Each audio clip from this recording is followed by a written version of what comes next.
magkakadesperado, maghanap ng diversion. Gano'n na sila ka-desperado, na mukha tuloy silang tanga. Ito nga ho ang pag-uusapan natin ngayon, mga reaction update pitch. Ito sinabi na nga ho ni Senator Bato de la Rosa na iniiba ho ang usapan, gumagawa ng diversionary tactics etong si Marcos Jr. at iniiba pa etong issue. Inililipat ho sa mga Duterte. Simula 2016 hanggang 2022 mga ka-update, yun po ang iniimbestigahan nila ngayon.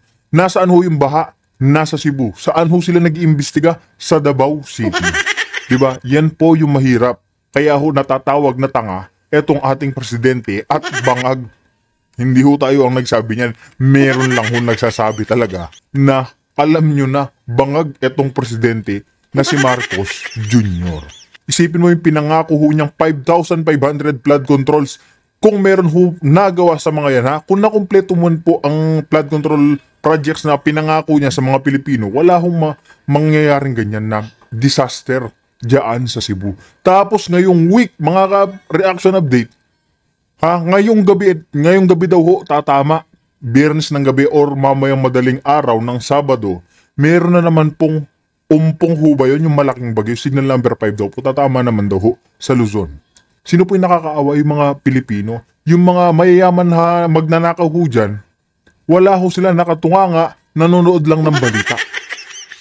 Habang tayo ho, mga ka-update, naghihirap ho tayo sa sitwasyon. Isipin nyo ho kung ilan yung nasawi dyan sa Cebu. Yung sinalanta ng bagyong si Tino. Marami hong nasawi. Marami hong naperwisyo dahil po dyan sa flood control issue na yan. Mga kurakot ho sila, mga magnanakaw. Kaya ito po talagang sinusulong ni Senator Bato, mga ka-reaction update.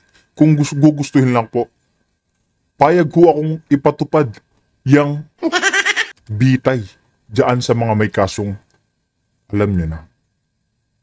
Papayag ho ba kayo sa ganon, mga ka-reaction update? Tanong ko lang ho sa inyo.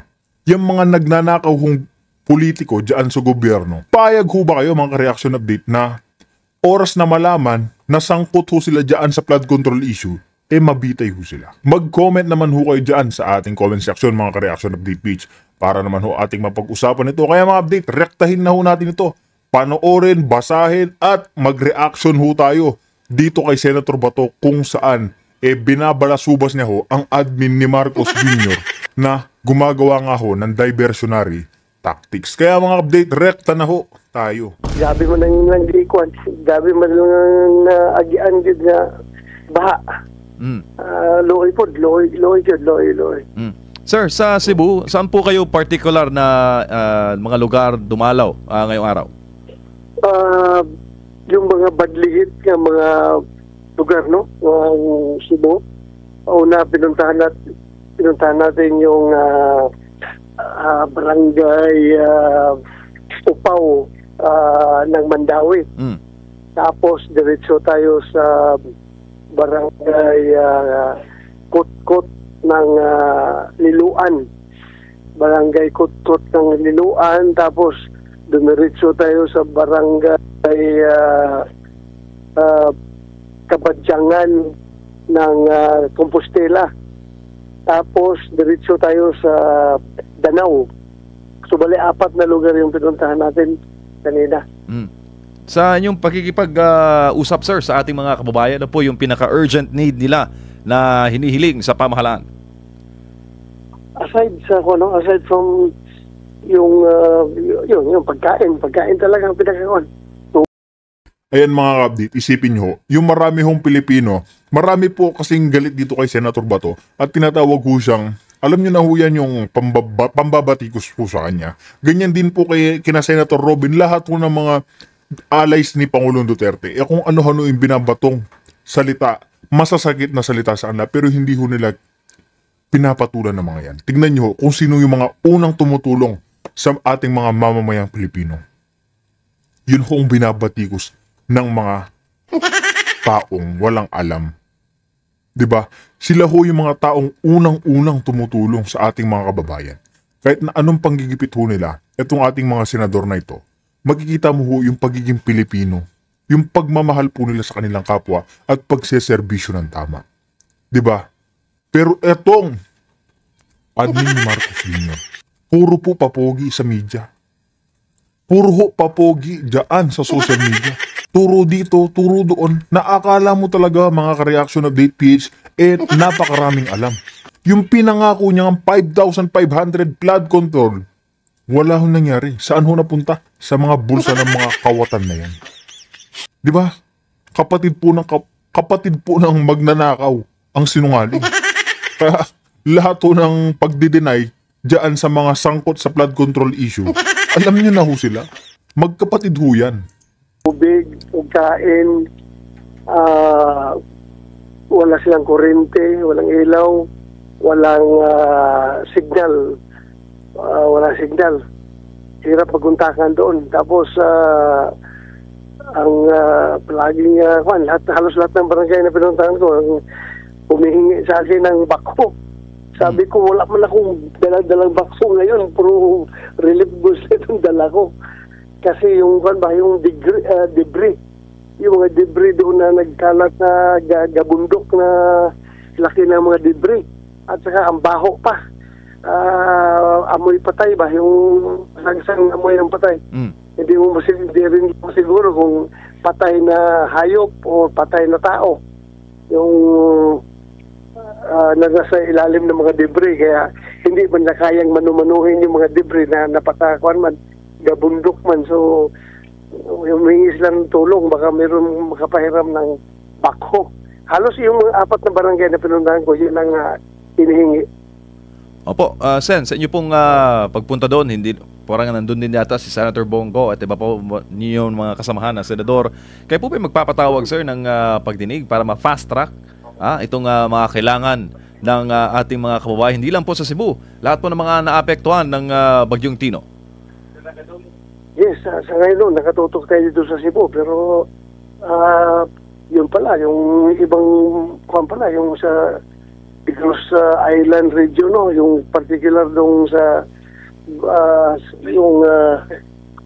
sa Negros Occidental, yung may Kabangkalan City. Grabe doon, hindi lang ang debris nga doon, bato talaga. Malalaking bato nagkalat doon sa kanilang sa palibot. So siguro titingnan ko, I will consult with my colleagues pag open ng Senado ngayong Monday. Pero ang problema ko kung matuloy kami mag-resume ng session ngayong Monday dahil alam natin merong maglalandfall na naman itong super typhoon ngayong Monday. Baka hindi kami makapag-resume ng session. Opo. So, titingnan natin dahil anong magagawa natin dito. Dito na naman sa atin sa Metro Manila at Luzon, Senador, ang magiging challenge starting ngayon pong araw ng linggo. Pero Sen, sa inyo pong pag-iikot sa Cebu at sa mga naapektuhan po ng Bagyong Tino, palagi pong sinisingil ng mga kababayan natin, especially kayo po yung nagbabasa ng mga komento sa social media, yung pananagutan sa mga proyekto na flood barrier, drainage project, infrastructure, at tinatanong pa yung disaster preparedness dahil may nag-comment dito, sabi niya, yung nature, Sen, yung kalikasan, ang naging dahilan po o nag-cause ng bagyo. Pero yung negligence at yung corruption turn it into a disaster. So itong mga ganitong komento, hinaing ng ating mga kababayan, ano pong tingin nyo dito, sir? Well, makikita natin na punong-puno na yung ating mga kababayan. Marinig mo naman yung mga pagmumura nila. No? Talagang nagmumura sila sa mga nangyayari.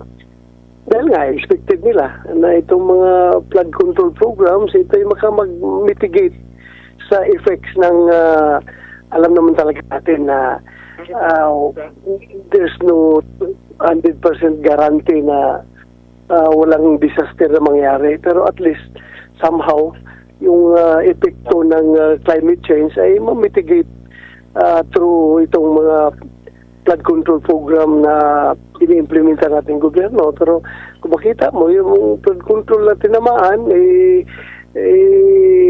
paglabas sa bituka, walang laman na, walang mga kabilya nga yung bato lang na pinagagano ng pinagtapalan lang ng simento.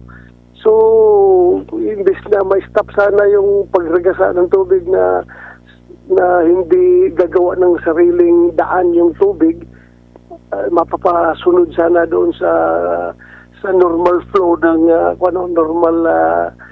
normal route ng ilog, ay ito ay gumawa ng sariling daan dahil yung nabangga niya na flood control ay nawasak at yun na. Doon na nagsimula ang problema dahil apektado na yung mga kabahayan doon sa dapat hindi dadaanan ng tubig. Opo, Senator, si Admar po ito, considering yung Cebu province po pala, pangalawa sa may pinakamalaking budget o inilaan na proyekto para sa flood control. Yet ganito po, maraming nagsasabi talaga na first time na nangyari sa kanila itong mga pagbaha. Kung kailan pa nagkaroon ng maraming mga flood control project, abay doon na nagkaroon ng mga worst na klase po ng mga pagbaha, sir. Ayun. Narinig naman ho natin mga ka-reaction ng DPH na etong panunungkulan ni Marcos Jr., etong kapanahunan ho niya, ito po yung may pinakamalaking budget dyan sa flood control, pero ngayon lahat ho tayo nagdudusa. Lahat ho ng Pilipino nahihirapan. Kung makikita ho natin yung nangyari dyan sa ating mga kababayan sa Cebu, nakakaawa ho sila. Nakakaawa ho. Pero itong mga magnanakaw at kurap na politiko, mga kapatid, wala ho silang pakialam. Wala ho silang pakialam sa mga taong nahihirapan. Nagdudusa, nawawalan ng pamilya. Kagamitan, lahat ho, ari-arian, nawawala. Isang iglap, isipin niyo ho yan, isang bagyo pa lang niya sumalanta sa atin. Ngayon, sunod-sunod ho. Tayo ho yung kawawa, yung mga Pilipino. Pero dahil nga, may magagara ho silang mansyon, safe ho yung mga kanilang lugar, wala ho silang pakialam sa mga Pilipino. Pinapakita lang ho talaga nila na itong mga kurap na politiko na ito na may pakialam sila kahit wala. Sino ho nagdudusa? Tayo, mga kaabdid. Tayo, yung nahihirapan. Isa lang ho yung solusyon dyan. Mapatalsik ho sa pwesto. Makulong itong mga kurapot na politiko. Talaga, expect mo talaga yan na gano'n ang gano'n ang mangyayari, no? Yung frustration ng taong bayan. They are very much frustrated kung bakit nangyayari itong ganito despite sa napakalaking halaga na pinilaan ng ating gobyerno para sa flood control program. Gusto siya na hindi maganda pagka-implementa yung mga proyekto na yan. Opo, pero ang katakataka, maraming nagtataka, lalo na po sa mga kababayan nyo dyan sa Davao City, ay doon pa nag-imbestiga po, Senador. Yun nga, no? Yung korupsyon nasa Manila daw. Tapos yung baha nasa Cebu. Pero ang investigasyon nasa Davao. Opo, at pati yung naungkat din kasi nga flood control, na-mention din ng palasyo yung marami mga flood control na intact na daw, marami na daw mga flood control na naitayo during Duterte administration. Pero wala akong naalala na during Duterte administration ganito kalala ang naging epekto ng mga pagbaha. Ang alam kong malala is yung panahon ng Odette, pero malakas yung hangin nun eh. Kumbaga hindi na mapipigilan talaga yun. Yun yung pero dito, ang nakita ng ating mga kababayan, grabe yung mga pagbaha na klase po, Sen. Kahit anong gawin nilang pang-divert sa problema, no? Hindi naman nila maloko yung taong bayan. Alam naman ng mga Pilipino kung saan nangyari, kung kailan nangyari itong mga kalukuhan na ito. Ito'y panahon naman ni Saldico at ni Martin Romualdez. Yung mga panahon na yan, naglilipana talaga itong those projects na ito. So, kahit anong gawin nilang pang-divert, wala pa rin, hindi maniwala ang tao dyan. Mas alam pang mainis ang taong bayan dyan sa kung pinipilit nila. Isa pa ho yan mga ka-reaction update. Nga, eto nga namang kapanahunan ni Pangulong Duterte, hindi naman ho ganyan kalala yung nangyari sa ating mga kababayan. Pero ho ngayon mga ka-reaction update, 2025 na ho tayo. Dapat, di ba may pagbabago man lang sa ating bayan? Di ba dapat may pagbabago man lang? Lalo na, bahain itong Pilipinas. hindi pa rin ho nila masolusyonan. Ginagawa lang ho kasi nila puro pagnanakaw. Kaya lahat ng Pilipino, maraming Pilipino, milyong-milyong Pilipino ang alam kung sino yung mga nagnanakaw dyan sa gobyerno. Hindi ho makakalimutan ng taong bayan kung gaano kakurap etong si Marcos Jr., etong gobyerno ni Marcos Jr. Na papuntahin ang yung heat, yung init ng damdamin, pilit nilang papuntahin sa mga Duterte, papuntahin sa Davao, mas lalong mainis ang taong bayan sa kanila. Opo, maliban dun sa Davao na nabanggit ninyo, flood control noong Duterte administration, pati yung Dolomite, sinisi na rin sa mga pagbaha po. Ngayon na, after na na-implement po ito, Senador. Ay, gano'n na ba sila ka-desperado maghanap ng diversion?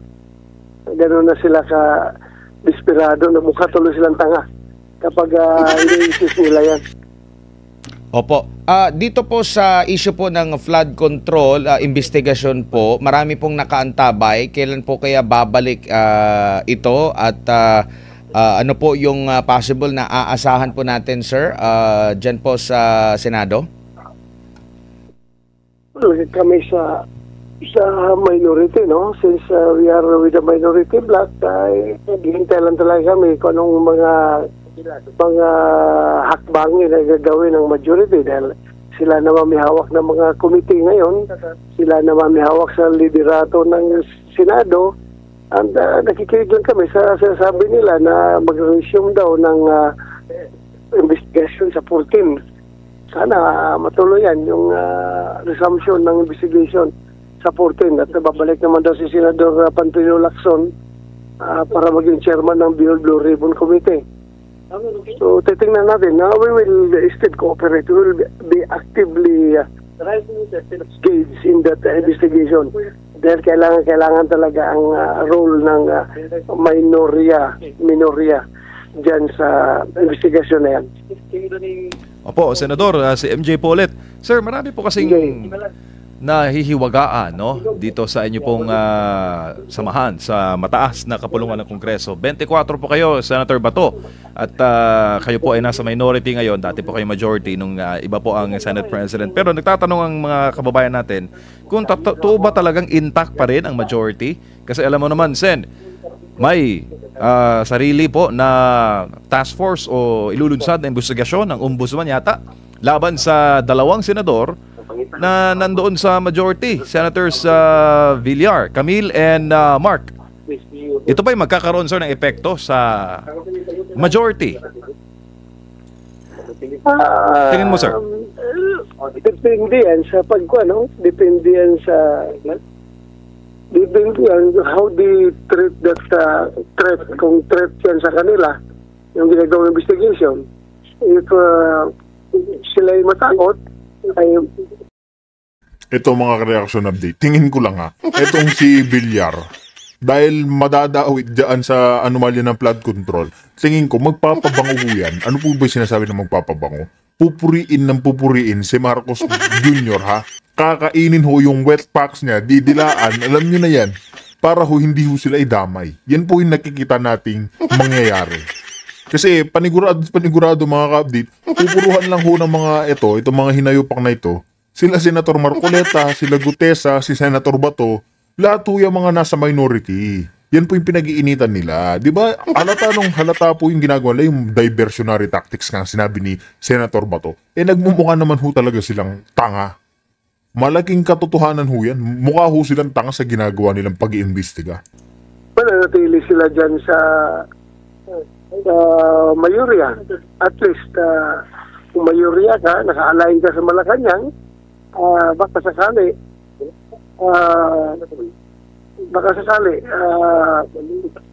may tulong sa sitwasyon mo. Pero kung ikaw ay magalit, ay alis ka talaga sa mayorya at pupunta ka sa minority.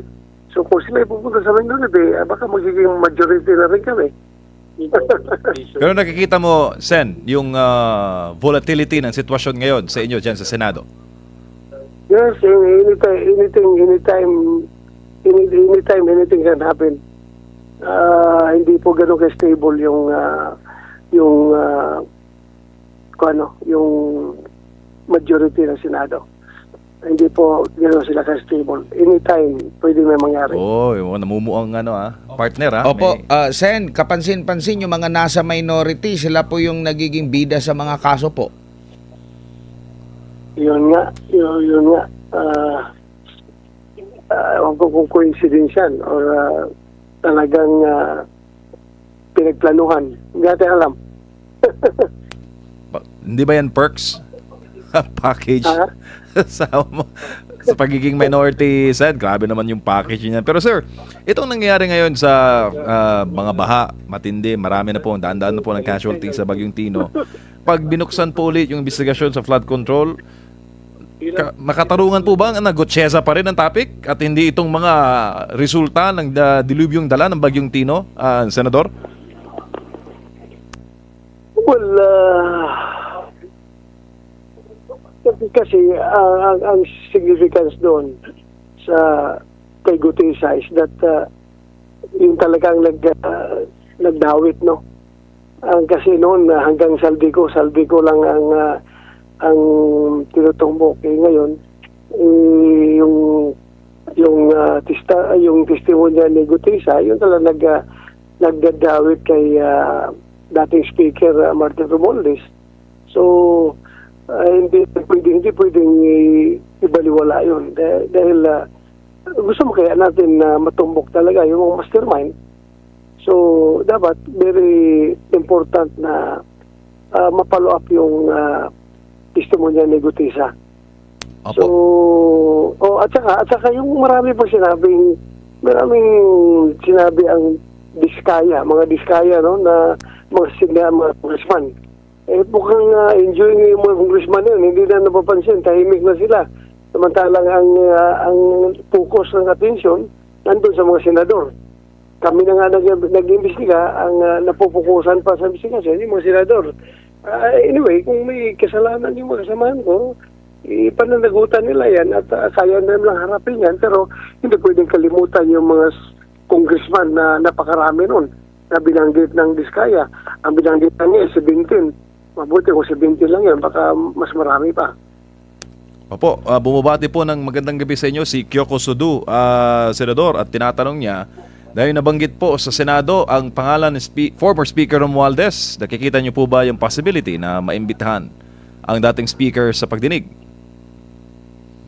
Well, kung seryoso ang Blue Ribbon Committee, pwede namang imbitahan at pero hindi pwedeng pilitin. Pwedeng imbitahan pero hindi pwedeng pilitin na mag-appear dahil nga meron tayong interparliamentary courtesy. Congressman pa rin naman siya hanggang ngayon. So kung gusto niya magpaliwanag at voluntaryo siyang pupunta after maimbitahan, din wala sigurong problema. Walang problema dahil may nangyari naman na mga ganyan, no? Voluntaryo. Huwag lang pilitin.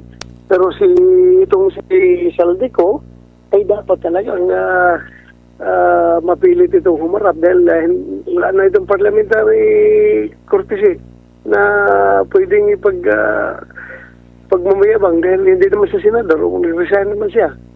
So dapat humarap ito at paano natin ito mapapaharap kung nasa labas ng ating bansa. Dapat kung seryoso sila na papapanagutin yung tao na ito ay dapat yung kanyang passport ay kinansila na para mapilitan itong umuwi at pauwiin ng mga kung nasaan man, anong bansa man ito siya ngayon, mapauwi na ito. Pero kung ayaw nila, huwag nilang ikansila ang passport. Opo, tsaka meron daw death threat, Senador. May mga bantaro sa buhay, kaya naisin man daw na bumalik ng Pilipinas, abay self-preservation muna dahil may mga death threat. Sir, si Saldico. Ay, nako. Death threat, baka imagine na niya yun dahil sa galit ng tao sa kanya. Na-imagine na niya yung death threat na yan. Opo, at saka tinatanong dito ni Jeanette at bumabati rin sa iyo, Sen, ng magandang gabi. Sabi niya, imposible naman daw na yung nakakataas kay Saldico o Parang ibig niyang sabihin yung speaker, dating speaker, ay walang alam doon sa ginagawa ng dating APRO chairman, Senador. Imposible.